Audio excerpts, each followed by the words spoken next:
Good afternoon, everyone. This is Ray Cruz with MCF Mortgage, and welcome to episode 4 of our Mortgage Intelligently Deal Desk.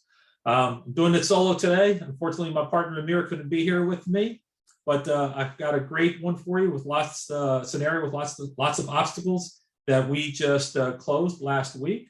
It was a client that came to us from one of our partners down in the South Beach, Florida area, who was looking to purchase a non-warrantable condo and also looking to sell their current home and making the purchase not contingent on selling their current home, who, by the way, the mortgage was in forbearance. So a couple different challenges there. In addition to that, the sellers were needing to sell their current home in order to purchase their home. So a little bit of a domino effect there, which is common in our business. And then we also had a self-employed borrower who unfortunately had been turned down already several times by different lenders and from their own, including their own bank, which he had a ton of assets with.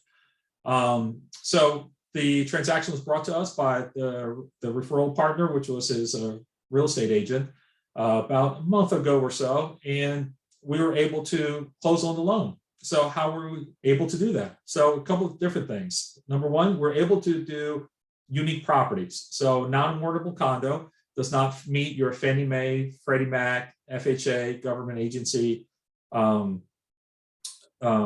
requirements, and simply because of, could be actually many reasons, but in this particular one, it was the construction was fairly new. The condo was fairly new and didn't meet the sales requirements that Fannie Mae required for it to be considered a warrantable condo. Therefore, we were able to get some financing on the condo due to it being non-warrantable. The other component of this was that the borrower, their current mortgage was in forbearance. So being that they were self-employed, being that they took a hit on their income in 2020, they filed for forbearance and it was approved by their current servicer.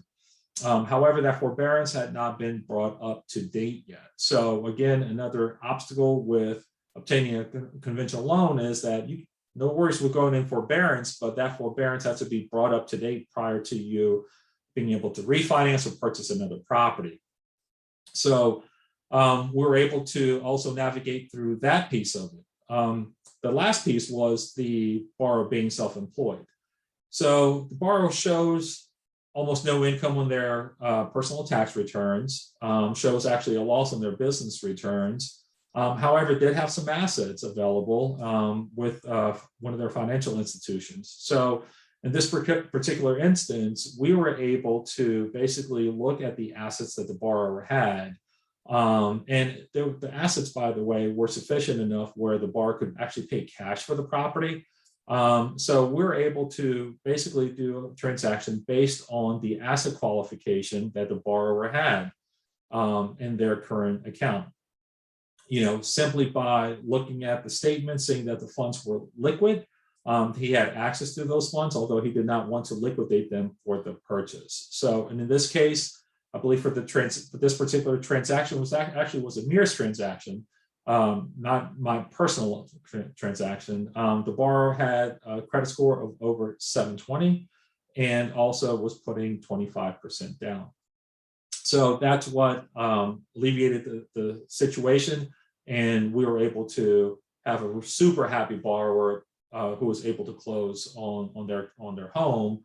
And obviously the seller was very pleasant with us, contacted us actually after the transaction to thank us for allowing them to close on their new home. Obviously also rescued the listing agent's commission and our referral agent's commission on this transaction as well. And everyone was happy at the end of the day. So, I'm talking to you guys about this particular loan, and we picked this one to talk about today just because it had multiple layers of, I would say issues from when you're looking at it from a conventional loan perspective, right? The current home was still in forbearance. The property was a non-warrantable condo.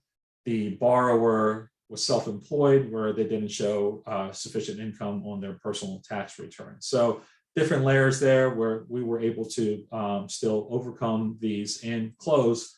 And I believe that we ended up closing in about 28 days, which is really good. I'm really proud of my team to close this file that quickly, help everyone out. So again, guys, you're going to come across situations out there with your clients that have unique scenarios, unique properties, unique income situations. Don't be afraid to give us a call.